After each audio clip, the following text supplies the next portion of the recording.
नमस्कार, आप देख रहे हैं गुड न्यूज टुडे। शाम के 4 बज चुके हैं और ये वक्त होता है हमारे खास कार्यक्रम ये हुई ना बात का। मैं हूं आपके साथ अनंत भट्ट और आज कार्यक्रम में बात होगी चांद की।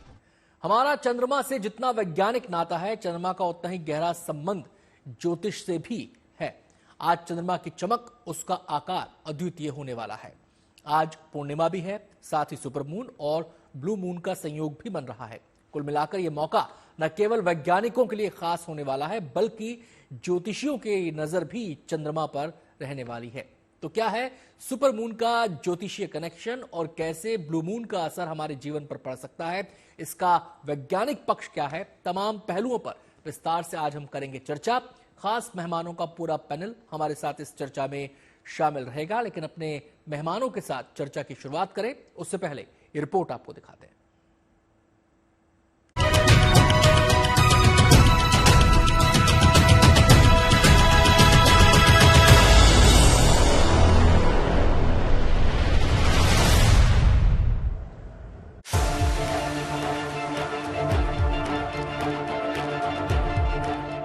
कुछ दिन पहले दुनिया ने जिस चांद पर हिंदुस्तान को उतरते देखा था, आज उस चांद की रोशनी में 4 चांद लगने वाले हैं। आज दुनिया चंद्रमा का एक नहीं बल्कि 3-3 रूप देखेगी। आज पूर्णिमा का चांद भी नजर आएगा, सुपर मून का उजाला भी दिखेगा और ब्लू मून की रोशनी भी जगमगाएगी। एक तरह से चांद आज वैज्ञानिकों के साथ साथ ज्योतिषियों की नजर में भी रहेगा। ये चंद्रमा जो है वो ज्योतिष में मन का स्वामी माना गया है और चंद्रमा को पृथ्वी पर सबसे ज्यादा प्रभाव डालने वाला असर कहा जाता है। ज्योतिष की अधिकतम जो गणनाएं होती हैं वो चंद्रमा और सूर्य से संबंधित होती हैं। सूर्य का मतलब शरीर है और चंद्रमा का मतलब मन है। तो चंद्रमा की स्थिति जैसी वातावरण में होती है, यूनिवर्स में होती है, और चंद्रमा की जैसी स्थिति आपकी कुंडली में होती है, उसी प्रकार से आपके मन पर चंद्रमा का प्रभाव पड़ता है। हमारे लिए चंद्रमा केवल धरती का उपग्रह भर नहीं है, बल्कि हमारे संस्कारों में चंद्रमा तमाम ज्योतिषीय गणनाओं का आधार भी है। ज्योतिष विज्ञान में चंद्रमा को मन का कारक माना जाता है। मतलब चंद्रमा का हर रंग और उसके हर रूप का असर हमारे आपके मन पर पड़ता है। लिहाजा आज जब चांद सुपर मून, ब्लू मून और फुल मून के उजाले से दमकेगा, तो ज्योतिषियों के नजरिए से उसका असर मानव के मन पर पड़ेगा। कि ज्योतिषीय लिहाज से हम ये कह सकते हैं कि चंद्रमा पृथ्वी से निकट होगा तो चंद्रमा का जो इम्पैक्ट है, चंद्रमा का जो प्रभाव है, वो व्यक्तियों पर ज्यादा पड़ेगा। पूर्णिमा की तिथि हिंदू धर्मशास्त्रों में बड़ी पवित्र तिथि मानी जाती है, पूजा उपासना के लिए और व्रत उपवास के लिए। इसीलिए इस तिथि पर व्रत उपवास और पूजा उपासना के प्रभाव ज्यादा होंगे। आज की रात चंद्रमा की चमक कुछ अलग ही नजर आएगी। धरती के बेहद करीब जब चंद्रमा दमकेगा तो उसकी रोशनी उसे सुपरमून का दर्जा देगी। आज चंद्रमा फुल मून यानी अपने पूर्ण अवतार में भी होगा और एक ही महीने में दूसरी बार पूर्णिमा की चमक चंद्रमा को ब्लू मून के खिताब से नवाजेगी। मतलब ज्योतिषियों के पास चंद्रमा को पढ़ने और गणनाओं के तमाम आयाम मौजूद होंगे। जिन लोगों का चंद्रमा खराब है या जिन लोगों का चंद्रमा गड़बड़ है, उन्हें पूर्णिमा के आसपास मानसिक रूप से दिक्कतें हो जाने की संभावना बन जाती है। तो सुपर ब्लू मून पर जिन लोगों का चंद्रमा खराब है, उन्हें मानसिक रूप से कष्ट हो सकता है, उन्हें मानसिक रूप से पीड़ा का सामना करना पड़ सकता है। ज्योतिष की दुनिया में अगर चंद्रमा मन का कारक है, तो चांद को लेकर विज्ञान की समझ भी बिल्कुल अलग है। विज्ञान के लिए चंद्रमा आज भी ऐसे रहस्यों की चादर से ढका है जिसे साइंस परखने में जुटी है। चंद्रमा की सतह पर हमारे चंद्रयान ने ऑक्सीजन की मौजूदगी का पता लगा लिया है और अब तो इंसान चंद्रमा पर बसने के ख्वाब देख रहा है। ऐसे में सुपरमून को लेकर विज्ञान का नजरिया क्या है, ये जानना भी बेहद जरूरी है। किसी भी मून को कुछ भी विशाल कैसे भी नहीं माना जाता है। एक्चुअली होता क्या है कि ये अगर अर्थ है और ये मून है तो उसकी एक एलिप्टिकल ऑर्बिट है जो कि अपनी धुरी से स्क्यूड है, तो वो वहां घूम रहा है। अलग अलग टाइम ऑफ द ईयर पे, अलग अलग एंगल्स पे, अलग अलग प्लस माइनस एरर रेशियोज में अर्थ और मून के डिस्टेंसेस बनते हैं और वो उस हिसाब से फिर वो घूमता रहता है। और जब वो सामने आता है तब वो फुल मून होता है। बहरहाल तो कोई एक स्पेशल कुछ भी नहीं है। खगोलीय नजरिए से देखें तो आज रात चंद्रमा 14% ज्यादा बड़ा नजर आएगा और उसकी चमक रोज के मुकाबले 30% ज्यादा होगी। सुपरमून के साथ साथ इस महीने की आज दूसरी पूर्णिमा भी पड़ेगी, लिहाजा आज की रात न केवल विज्ञान के नजरिए से अहम होगी बल्कि ज्योतिष के लिहाज से भी आज चंद्रमा बेहद खास होगा। Bureau report, good news today. तो निगाहें आसमान पर हैं और नजारा चंद्रमा का देखने के लिए लोग बेताब हैं। अब इसके वैज्ञानिक पहलू भी हैं और इसके ज्योतिषीय पहलू भी हैं। तो हमारे गेस्ट लिस्ट में आज दोनों ही पक्षों को हम समझेंगे, दोनों मेहमानों के जरिए। हमारे साथ मनीष पुरोहित हैं जो कि इसरो के साथ जुड़े रहे हैं, फॉर्मर साइंटिस्ट हैं। इसके अलावा हमारे साथ प्रोफेसर पीडी सहारे हैं, फिजिसिस्ट हैं। हमारे साथ मौजूद रहेंगे पंडित दिवाकर त्रिपाठी जी, ज्योतिषाचार्य। इसके अलावा डॉक्टर हरलीन कौर भी हमारे साथ एस्ट्रोलॉजर के रूप में इस चर्चा का हिस्सा रहेंगे। सभी मेहमानों का बहुत बहुत स्वागत है। सबसे पहले मैं रुख करना चाहूंगा मनीष का। मनीष, आसमान में जब दिन ढलेगा और रात होगी तो सब लोग चंद्रमा को निहारना चाहेंगे। सुपर ब्लू मून की आज ये खगोलीय घटना होने जा रही है। वैज्ञानिकों के नजरिए से अगर इसको समझें तो कितना इंपॉर्टेंस इसका है? मनीष, क्या आप मुझे सुन पा रहे हैं? लगता है मनीष से हमारा संपर्क अभी स्थापित नहीं हुआ है। हम प्रोफेसर पीडी सहारे से इस महत्व को समझना चाहेंगे। प्रोफेसर साहब, कितना इंपॉर्टेंस है एक साइंसदान लोगों के लिए आज की इस खगोलीय घटना का, जिसमें फुल मून भी है, सुपर मून भी है और सुपर ब्लू मून भी है? विज्ञान की दृष्टि से देखा जाए तो एक सामान्य खगोलीय घटना है और इसमें ऐसा कुछ भी नहीं है कि जिसमें हम कहा जा सकता है कि बहुत विशेष ऐसी घटना है।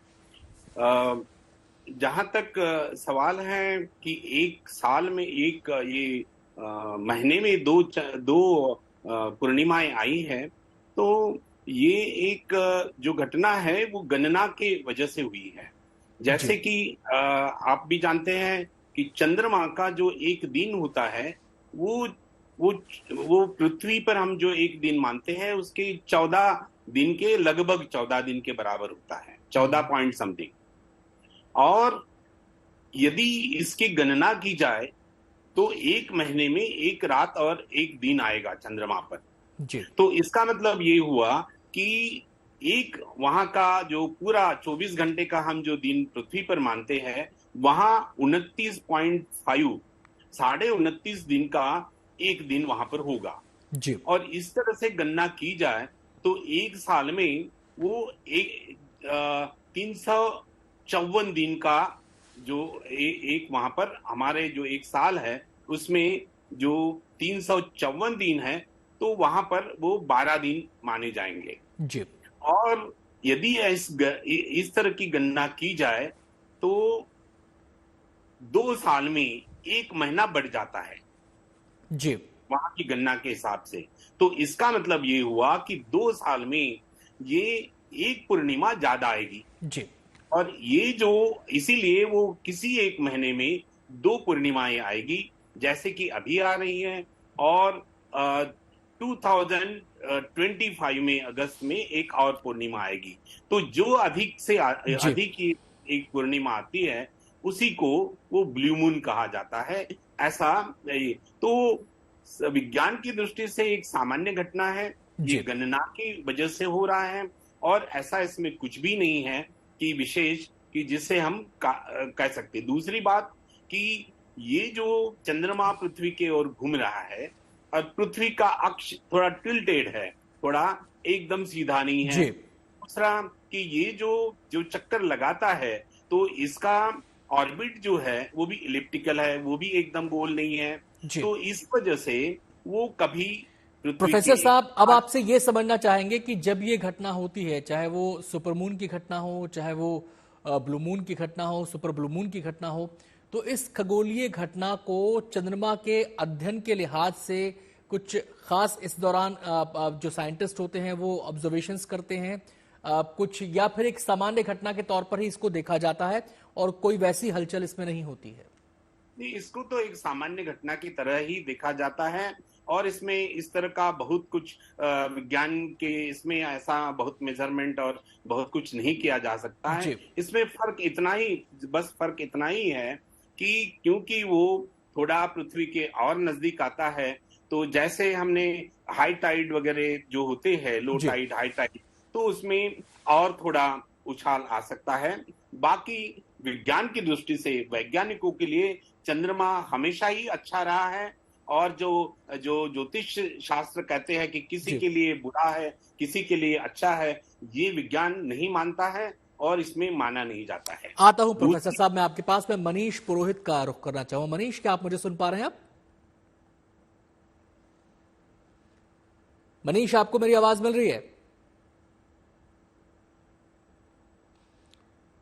मनीष, आपको मेरी आवाज मिल रही है?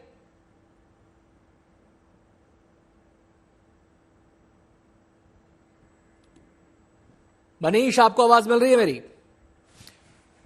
चलिए कोशिश करेंगे एक बार फिर से हमारा मनीष से संपर्क स्थापित हो। हम सीधे दिवाकर त्रिपाठी जी का रुख करना चाहेंगे। दिवाकर जी, आपने सुना प्रोफेसर साहब तो साफ तौर पर कह रहे हैं कि सामान्य खगोलीय घटना है और इसको अच्छे बुरे के नजरिए से विज्ञान नहीं देखता। चंद्रमा एक उपग्रह है विज्ञान की नजर में और उसकी नजदीकी और दूरी के हिसाब से ही इस ब्लू मून सुपर मून को देखा जाता है। अब ज्योतिष का यहां पर मसला आता है कि ज्योतिष आज कहा जा रहा है कि ब्लू मून है, फुल मून है, सुपर मून है, तीनों चीजें एक साथ बढ़ रही हैं और इसको संयोग के तौर पर देखा जा रहा है। तो ज्योतिष इसका आकलन कैसे कर रहा है आज?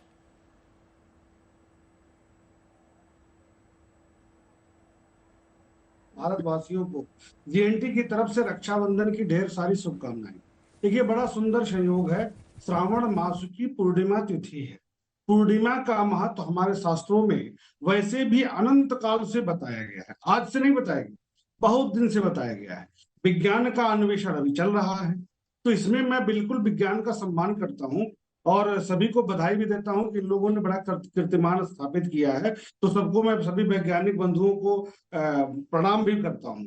फिर भी मैं कहना चाहूंगा कि ये जो ब्लू मून की स्थिति बन रही है, इसका ज्योतिषी दृष्टिकोण से व्यापक प्रभाव है, क्योंकि आप देखेंगे कि चंद्रमा के प्रभावों के कारण ही पूर्णिमा अमावस्या की स्थिति में समुद्र में हलचल होता है। और जैसा कि अभी महोदय ने कहा कि इससे थोड़ा टाइड में और समुद्र में हलचल की स्थिति हो सकती है। इसका मतलब अप्रत्यक्ष रूप से वो स्वीकार कर रहे हैं कि धरती पर चंद्रमा के इस परिवर्तन का प्रभाव पड़ेगा, चाहे वो किसी भी रूप में पड़े, क्योंकि उनको वो उस स्तर पर अध्ययन कर रहे हैं। जब विज्ञान, दिवाकर जी, प्रभाव पड़ता है। दिवाकर जी, दिवाकर जी, यहाँ पर दो बातें सामने आती हैं। जो वो कह रहे हैं, प्रोफेसर साहब जो कह रहे हैं, वो कह रहे हैं कि पृथ्वी का जो पृथ्वी है, धरती पर जो हलचल है वो उससे कनेक्टेड है कुछ मायनों में, जिसमें हाई टाइड्स आ सकती हैं, ज्वार भाटे आ सकते हैं, उससे हमेशा कनेक्शन बताया गया है। लेकिन जो ज्योतिष एक मूल्यांकन करता है, जो ज्योतिष एक आकलन करता है कि मन का कारक है, मनुष्य के जीवन पर, मनुष्य के मन पर इसका प्रभाव पड़ता है, इसको विज्ञान एक्सेप्ट नहीं करता। उनका कहना यह है कि इसके पीछे कोई ठोस लॉजिक नजर नहीं आता। जी अनंत जी, बता रहा हूँ, उसी पर आ रहा हूँ। अब मैं कहना चाहता हूँ कि जैसे पृथ्वी एक पिंड है, वैसे शरीर भी एक पिंड है। तो शरीर में भी लगभग 75% जल है और चंद्रमा को जल का कारक भी माना गया है और जल में हलचल भी होती है समुद्र में। तो शारीरिक रूप की जो पिंड है, इसमें भी हलचल होता है जब इस तरह की स्थितियां बनती हैं।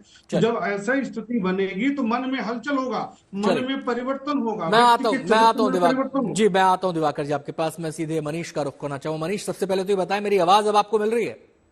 हाँ, मिल रही है। चलिए मनीष, अब बात कर लेते हैं सुपर ब्लू मून की। ये जो ब्लू मून की, सुपर ब्लू मून की जो स्थिति आती है, इसका सीधा संबंध चंद्रमा की पृथ्वी से दूरी से है। पास है पैरोजी है, दूर है एपोजी है। अब हम आपसे जानना चाहते हैं कि एक दो बातें हैं यहां पर। पहली बात तो ये कि जब ये सुपर मून की स्थिति या ब्लू मून की स्थिति बनती है तो दूरी एक निश्चित ही होती है या फिर ये घटती बढ़ती भी रहती है? मतलब आज जो सुपर मून हो रहा है उसमें दूरी कुछ है और आगे कभी होगा तो उसमें दूरी कुछ होगी। आज जो सुपर ब्लू मून है उसमें दूरी कुछ है, आगे कभी होगा तो उसमें दूरी कुछ होगी। तो यह क्या एक घटाव बढ़ाव होता रहता है? पहली चीज। और दूसरी बात ये कि एक बहुत सारी चर्चा लोगों के बीच चल रही है, इससे जुड़े सोशल मीडिया पे भी आपने मैसेज सर्कुलेट होते देखे होंगे कि बिगेस्ट सुपर ब्लू मून है ये। क्या ऐसा बिगेस्ट सुपर ब्लू मून कुछ होता है? देखिए, जो चांद है एक पॉइंट ऑफ टाइम पे वो धरती से तकरीबन 1,20,000 या 30,000 किलोमीटर दूर रहा होगा। तब से वो धीरे धीरे खिसकता आज जो है वो सबसे फारदेस्ट पॉइंट रहता है उसका 4,05,000 किलोमीटर, और जो क्लोजेस्ट पॉइंट रहता है वो रहता है तकरीबन 3,63,000 किलोमीटर। अपन एवरेज आउट करके बोल देते हैं कि 3,84,000 किलोमीटर दूर है चांद अपने से। जब हम 3,63,000 किलोमीटर वाले पॉइंट पे हैं तब हम इसको बोलते हैं कि भाई ये एक हमारा सुपर मून है। इसकी पूरी डिस्क जो है वो कंप्लीटली सूरज की रोशनी से चमक रही है, तो ये हो गया हमारा सुपर मून। अब ये इसी महीने में 2 बार हो रहा है तो हमने कह दिया इसको सुपर ब्लू मून। अब ये जो डिस्टेंस है चांद का ये तो ग्रेजुअली चेंज होता जा रहा है, इट इज चेंजिंग ग्रेजुअली। देखिए हो क्या रहा है ना, जो इंटरेक्शन है धरती और चांद का वो इतना सुंदर है कि एक ऐसा टाइम आएगा, मतलब फ्यू बिलियन ईयर्स और निकल जाएंगे जब एक ऐसा टाइम आएगा जब जिस तरीके से हमें चांद का एक ही फेस दिखता है वैसे धरती के भी एक आधे हिस्से को ही चांद दिखेगा। तो धरती और चांद दोनों टाइडली लॉक हो जाएंगी।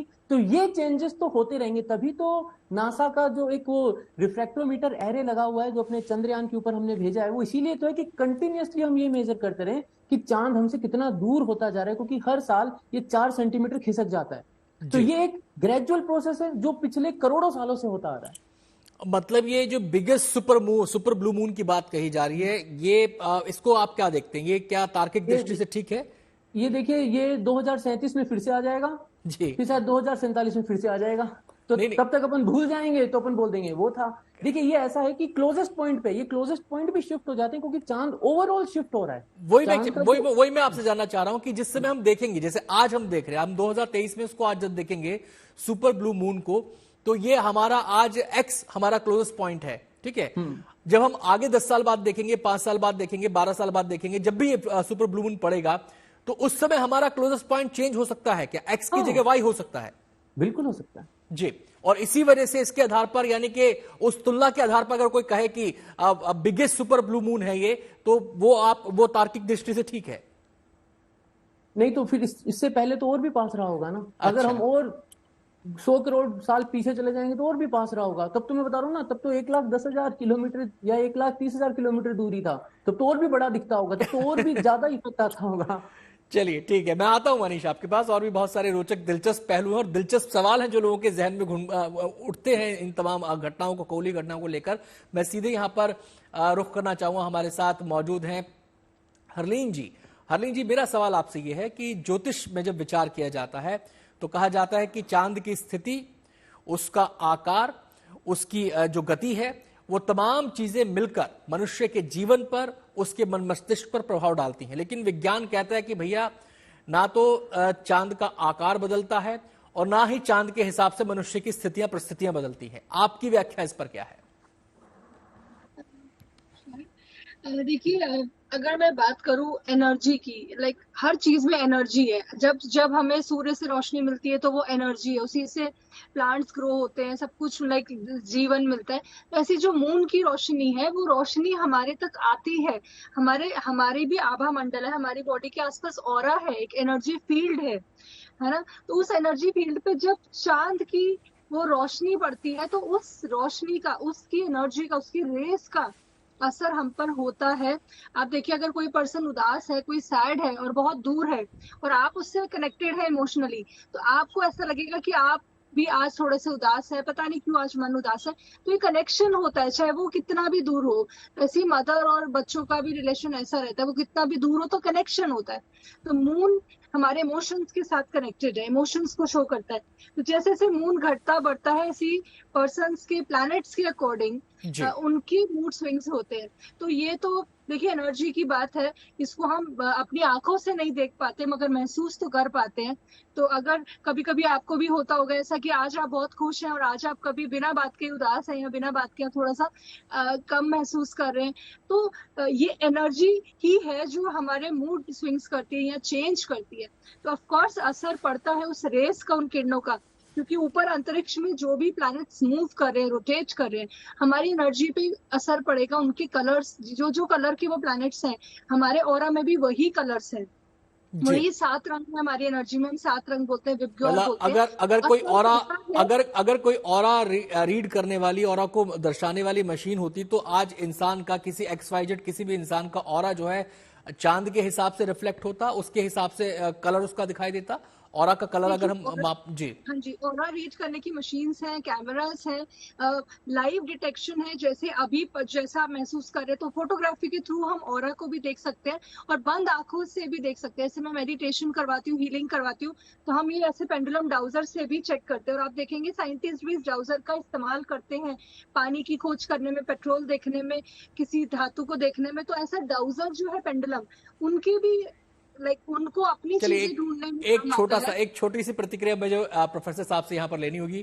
प्रोफेसर साहब, आपने सुना हरलीन जी ने क्या कहा कि ऑरा पर भी इफेक्ट पड़ता है। क्या साइंटिस्ट इस ऑरा रीडिंग को, इस ऑरा कैलकुलेशन को मानते हैं? देखिए, ऑरा को यदि आप इस तरह से डिफाइन करें तो आजकल जो इंफ्रारेड इमेजिंग कैमरे है उससे हम नाप सकते हैं कि बॉडी का टेम्परेचर कितना है और वो अलग अलग जगह पर कितना है, और उससे जो है टेम्परेचर में वेरिएशन कैसे। अब इसको आप ऑरा डिफाइन करें या क्या करें, वो तो डिफिनेशन जो करने वालों पर निर्भर रहेगा।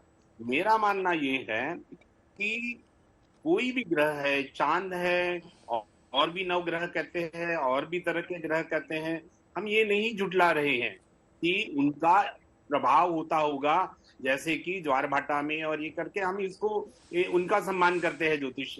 लेकिन अलग अलग व्यक्ति पर इसका अलग अलग प्रभाव जो होगा और उसकी गणना करके हम बता सकेंगे।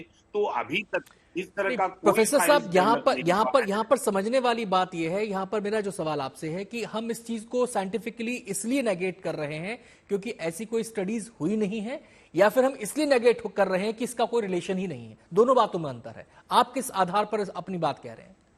हाँ, इसीलिए मैं जिस आधार पर बात कर रहा हूं कि अलग अलग ग्रहों का जो प्रभाव पड़ेगा, ऐसा उनका मानना है। तो ऐसे अनगिनत ग्रह है और उनका प्रभाव यदि हम कैलकुलेट करने जाए और ये करते, ऐसा कोई विज्ञान में और ऐसा कोई गणित शास्त्र नहीं है जिससे वो हम एक्यूरेटली या कोई कैलकुलेट करे, और वो भी अलग अलग, मतलब करोड़ों व्यक्तियों पर जो करोड़ों तरह का अलग अलग प्रभाव पड़े, इसकी गणना करने के लिए ज्योतिष शास्त्र के पास में कोई ऐसा शास्त्र हो सकता है। लेकिन विज्ञान में मेरा मानना है अभी तक ऐसी कोई पद्धति या ऐसे कोई आता हूं सारे जी, मैं आपके पास आता हूं। तो आपने कहा कि फिलहाल जिन आधार पर ज्योतिषीय गणनाएं की जाती हैं, जिसके आधार पर यह कहा जाता है कि मनुष्य के जीवन पर प्रभाव डालता है, उनको मापने का, उनको देखने का तरीका फिलहाल विज्ञान उस तरीके से नहीं देख पा रहा है उनको, उस चीजों से। सुपर ब्लू मून आज है, इसके वैज्ञानिक पक्ष और ज्योतिषीय पक्ष को समझने की हम लगातार कोशिश कर रहे हैं। हम सीधे रुख करेंगे मनीष पुरोहित का। मनीष, सुपर ब्लू मून, जब ये लाइन हम सुनते हैं तो लोगों के जहन में एक बड़ा दिलचस्प सा सवाल आता है कि शायद चांद नीला हो जाएगा। तो पहली बात तो ये कि चांद के कलर से इसका कोई संबंध है या केवल एक साइक्लिक घटना है, एक साइकिल है, उसके आधार पर यह नाम तय हुआ है? दूसरा जो मेरा है, क्या चांद का कलर कभी नीला नजर आता है? अगर इसको हम ब्लू मून या सुपर ब्लू मून से जोड़कर ना भी देखें तो कभी नीला नजर आ सकता है, आया है? देखिए, अगर वोल्केनिक इरप्शन हुआ है जी, फाइन एशेस जो है हवा में उड़ रही हैं, एनवायरनमेंट को कैप्चर किया हुआ है, और फुल मून है, तो फिजिक्स का जो basic phenomena scattering of light कहते हैं जिसको, उसके चलते चांद थोड़ा थोड़ा नीला दिख सकता है जी। लेकिन उसका इस ब्लू मून वाली टर्मिनोलॉजी से कोई लेना देना नहीं है। वो तो एक इवेंट है कि जस्ट वोल्केनिक इरप्शन हुआ, एटमॉस्फेयर में फाइन एशेस के छोटे छोटे पार्टिकल्स हैं, फाइन पार्टिकल्स हैं, और हमें नीला रंग दिख रहा है। जैसे हमें आसमान भी तो नीला, लाल, नारंगी कलर का, ऐसे अलग अलग कलर्स का दिखता है because of the different levels of scattering and pollution जो होता है जी। लेकिन सुपर ब्लू मून में सुपर वर्ड इसलिए है क्योंकि ये हमारे सबसे पास में है, इट इज एट द पेरिजी, और इसकी पूरी डिस्क जो है वो सूरज की रोशनी से चमक रही है। ब्लू मून जो टर्मिनोलॉजी वो यूज होती है, वो इसलिए यूज होती है क्योंकि जब एक ही महीने में 2 बार हमें फुल मून दिख जाए तो हम उसको ब्लू मून कहते हैं। तो लकीली ये जो ब्लू मून है, इस वक्त जो चांद है वो हमारे बहुत पास में, जितना पास हो सकता है उतने पास में अपनी ट्रेजेक्ट्री के ऊपर। ऐसा इवेंट जो है रेयर रहता है, मान के चलते हैं तकरीबन 10-12 साल में एक बार होता है। तो अगला जो होगा वो एक लंबे समय बाद होगा। तो मनीष, आपने वॉल्केनिक इरप्शंस की बात की, तो जो कलर चेंज की बात हो रही है इसको लेकर, तो वॉल्केनिक इरप्शन जिस इलाके में होता है, ये कलर चेंज वहीं पर नजर आएगा? हाँ, जहां पर एटमॉस्फेयर में वो सारी धुआं जो फैल चुका है वोल्केनिक इरप्शन के कारण, फाइन पार्टिकल्स फैल चुके हैं, वहां पर लोकलाइज्ड ये एक्सपीरियंस किया जा सकता है। मतलब ये जो कलर चेंज वाली बात है, ये लोकलाइज्ड एक्सपीरियंस होगा, ये यूनिवर्सल नहीं होगा। हाँ, ये मतलब ब्लू मून का मतलब ये नहीं कि आज पूरी दुनिया को जो चांद है वो नीला दिखेगा, ऐसा नहीं है। चलिए, आता हूं आपके पास, मैं आपके पास आता हूं। मैं सीधे दिवाकर जी का यहाँ पर रुख करना चाहूंगा। दिवाकर जी, जब बात चांद की होती है और इसको मन का कारक ज्योतिष में कहा गया है, मन का स्वामी इसको बोला जाता है, तो इसके बारे में 2 टर्म्स आती हैं, एक वैक्सिंग फेज, एक वेनिंग फेज, यानी कि अमावस्या की तरफ बढ़ता चांद और पूर्णिमा की तरफ बढ़ता चांद। ये कैसे प्रभावित करता है? देखिए, पहली बात तो बता दूं आनंद जी कि ये जो ब्लू मून की स्थिति बन रही है, ज्योतिषी दृष्टिकोण से देखा जाए तो कुंभ राशि में बन रही है। कुंभ राशि शनि की राशि है। शनि और चंद्रमा की स्थिति बन रही है, और जो ये चंद्रमा का जो संचरण हो रहा है, ये 306 अंश से लेकर 320 अंशों के बीच में हो रहा है। और ये इसके बीच का जो नक्षत्र बन रहा है वो शतभिषा नक्षत्र का प्रथम चरण बन रहा है, जिसका स्वामी होता है राहु। तो शनि के प्रभाव के कारण और राहु के प्रभाव के कारण भी चंद्रमा का जो हल्का रंग नीला दिखाई दे रहा है, उसको ज्योतिषी दृष्टिकोण से माना जा सकता है, और इसी कारण से इसको ब्लू मून कहा जा सकता है।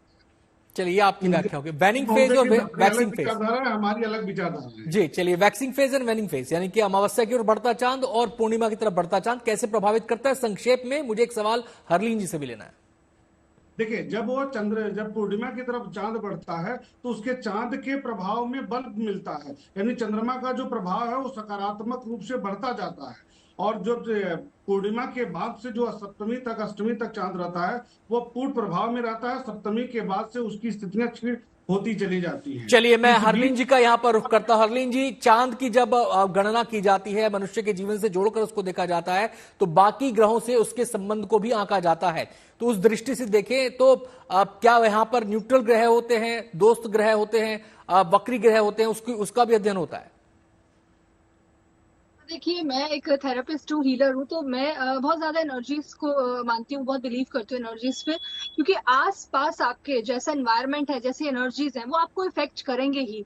अगर आप एक ऐसे ऑफिस में हैं जहाँ बहुत स्ट्रेस है, बहुत हैवी बर्डन वाले लोग हैं जो आपके ऊपर हमेशा प्रेशर डालते हैं, स्ट्रेस डालते हैं, तो उनको देखते ही आपको कैसा महसूस होगा, ओहो आज कुछ होने वाला, आज कुछ टेंशन है।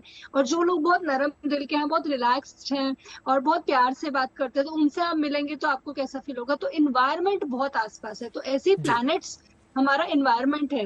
तो अर्थ के आसपास जो प्लैनेट्स मूव करते हैं वो एनवायरनमेंट है, तो बहुत इफेक्ट करता है एनवायरनमेंट। क्योंकि जैसे कि हम रोजाना भी देखते हैं, तो हमें चीजें जो हमारे आसपास हो रही हैं वो इफेक्ट करती हैं। अगर कोई एक्सीडेंट होता है तो आपको इफेक्ट करेगा, आपको थोड़ा सा सैड फील होगा। कुछ वेडिंग है, कुछ अच्छा हो रहा है तो आप खुश होंगे। तो एनवायरनमेंट हमेशा ही हमें इफेक्ट करता है। तो जब प्लैनेट्स मूव करते हैं तो उनका इफेक्ट भी होता है, जो प्लैनेट पास में आता है। ये ज्योतिष की बात है। अब मैं फटाफट विज्ञान का नजरिया भी यहाँ पे समझ लेता हूँ। आप जी, मैं प्रोफेसर साहब का यहाँ पर रुख करना चाहूंगा। प्रोफेसर साहब, कनेक्शन देखा जाता है ज्योतिष में चांद का बाकी ग्रहों से, दोस्त ग्रह भी होते हैं, न्यूट्रल ग्रह भी होते हैं, और वक्री ग्रह को नजरिए से भी देखा जाता है।